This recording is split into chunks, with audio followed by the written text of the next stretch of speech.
Welcome VR connoisseurs. This is my list of the top upcoming VR games March edition. In this series I have a look at all VR games that are bound to release soonish and showcase those that stand out by having a unique idea, concept, art style, a high production value or for any other reason, to keep you apprised of what is coming up in VR gaming. Vox Machinae is a mech battle simulator where you will control your giant killer robot from within the cockpit, very much in the classical mech warrior style. Your mech will have a load of different switches, levers and throttles that you will need to operate with your own hands using motion controls. There are multiple chassis to choose from and a customizable loadout. The early access version of the game is actually available on Steam since 2018 with over 90% positive rating. The only real complaints are not about the game itself but mainly about a low player base, and since this has been a multiplayer only title, PvP and co-op, this obviously hurts. The game, though made for VR, is also playable on a flat screen with full crossplay between VR and the flat version. That doesn't seem to help with the player population very much so. Well, on March 3rd the game will get its 1.0 release featuring a full story-driven single-player campaign. With the update the game will also launch on the Quest 2. This will help twofold. For one, the single-player experience will not be affected by a low player population, and the Quest release in itself will most likely bring the population up a notch. Let's show them that crossplay between VR platforms will do a better job in maintaining a healthy population than crossplay with a flat version, shall we? This game looks amazing, so let's kill some mechs. Asteroid hauling is a hard and dangerous business. In I Fetch Rocks you operate one of the mining company's asteroid haulers to do just that. Look for resource-rich rocks and fetch them back to the station. But space is a harsh mistress. To survive you will need to learn the inner workings of your ship, as radiation and cosmic rays will continuously degrade your vital equipment and failure is inevitable. Rewire, reprogram and improvise to keep your ship floating, yourself alive and, most importantly, to get the rock back to the mining facility. All the ship's components are modifiable using single function nodes connected by data and energy cables. There will be a career mode where you complete contracts to earn funds which will give you access to new and better equipment, letting you in turn go for higher quality materials. And there will be a sandbox mode to free roam. This looks delightfully complicated and nerdy. I can absolutely see this game getting very popular with a certain audience, but it will probably not be for everyone. The game will release into early access on Steam on March 3rd. A Quest release might come at a later date if the demand is high enough.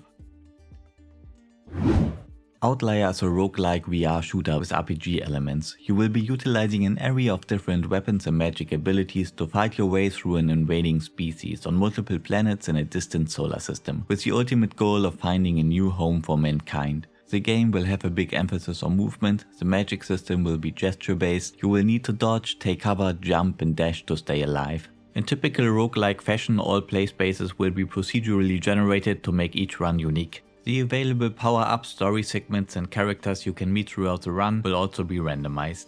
You will be able to combine different magic abilities to create new spells to make the best use of the tools the RNG gods bestow upon you. Between runs you will be able to customize your character and armory to create different builds to play around with. The game is developed and published by Joyway, who have made quite a name for themselves in the last 1 or 2 years, with the popular parkour game Stride and the promising rhythm game Against, both still in early access by the way. Outlier is scheduled to release also into early access on Steam on March 17th. No plans for other platforms yet as far as I am aware of. In Startenders you manage your own cocktail bar spaceship. Why wouldn't you turn your spaceship into a cocktail bar? That seems like a reasonable thing to do. You will be mixing drinks for a diverse bunch of alien creatures.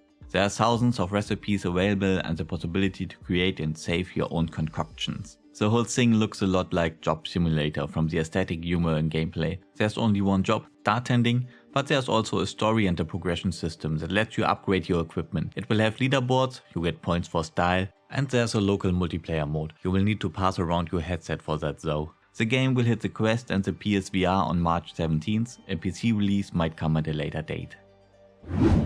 The Atlas Mystery is a VR puzzle game set in a 40s era movie palace notorious for a Hollywood tragedy that took place there some time ago. You will navigate the twisted labyrinths of the theater's interior, solve escape room-like puzzles and uncover the dark secrets the place is hiding. The game will have an investigative narrative quote full of shocking twists and haunting revelations. There's something about VR puzzle games. There's a lot of them, but I still can't get enough. Probably because you can only really play them once and then you need more. If it also features an intriguing mystery to be solved, I'm sold. And I like the setting, I'm something of a cinephile myself. The game will come to the Quest 2 and to PCVR on Steam on March 18th. Now There Be Goblins is a cute little first-person tower defense game. In each scenario, your task will be to stop waves of invading goblins from destroying the statue of your benevolent king.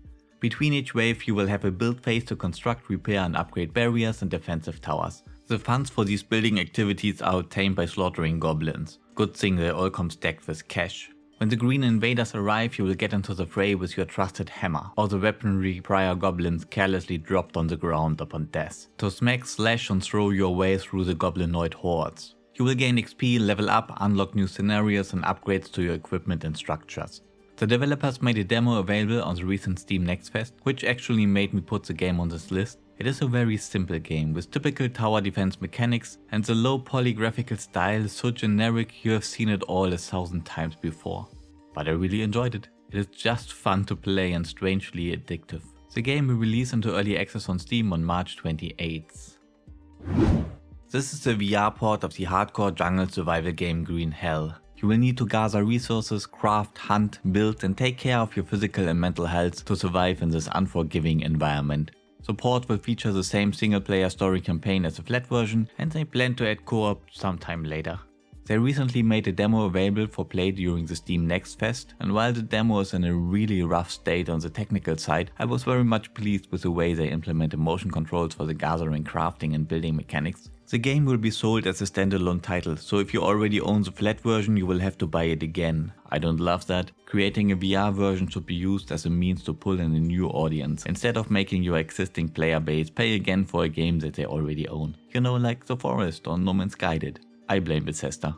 That being said, I get the impression that they are seriously passionate about creating a good VR experience and are not only in it to make a fast buck. The game is scheduled to release for PCVR on Steam and for the Quest early this year. In Tentacular you play as a giant tentacle monster. And no, this is not an hentai game, sorry to disappoint. Though your monstrous self is very capable of destruction, the game is actually more about building and construction. In over 50 levels you participate in a mix between action and puzzle solving activities while trying to uncover the mysteries of your own creation. To achieve this you will be building huge structures and contraptions. The game is published by Devolver Digital, probably the biggest publisher of indie games, which is kind of a contradiction in itself, but they always have a good eye for unique and high quality titles. Tentacular will be the second ever VR game in their portfolio after Gone. The game will be released for PCVR on Steam and for the Quest soon. 9. The Splintered Mind is a narrative-driven detective game in a neon-infused cyberpunk city. You step into the shoes of Detective Avery 9 on a quest to uncover the truth of your friend's death, leading you deeper and deeper into the darkest recesses of Neo Easton. On your way to uncovering the truth, we make contact with the city's underground, corrupt corporations and the resistance movement. The game features exploration and puzzle solving, but in the end we have a mystery to uncover. To achieve this we gather clues by scanning items, hacking computer systems and conversing with various characters. The first part of a planned trilogy will be released on PCVR soon on Steam. There are no plans for other platforms for now. In a dystopian cyberpunk future, you are the owner of a taxi company. In fact, the very last human-controlled taxi in existence. Being human, you are obviously more prone to error and imperfections than your automated competition, but you can offer something the others can't: genuine conversation. And that is also the core gameplay mechanic of The Last Taxi. Though you technically control your taxi, it is on autopilot, so you can't steer it. You will just have some controls like a horn, windshield wipers and a short-term shield that you need to deploy on certain occasions. But mainly you will talk to passengers. For one, to keep them satisfied, fishing for that generous tip, and to coax secrets out of them, because the government will pay you for reporting any signs of criminal activity. And thus you will earn your fare to upgrade your taxi with new gadgets and your license in order to unlock new parts of the city, all the while getting drawn deeper into the political and social workings of a dying society. The game will be released for PCVR on Steam soon. I hope you found something in this list that tickles your fancy. As always, if there's a title you are interested in and want to support, consider wishlisting it on Steam. It helps out the developers as much as a like on a YouTube video helps the creator. If you're interested in more upcoming VR games, check out the February edition of the series. Most games on there are not out yet. Release date announcements these days are more vague estimates than anything else. There will be a link in the description below and a big clickable box on screen right now. Last week of February was the Steam Next Fest with a load of playable demos for upcoming VR games. I played every single one of them and will have a video about that out soonish. Thanks for watching and until next time.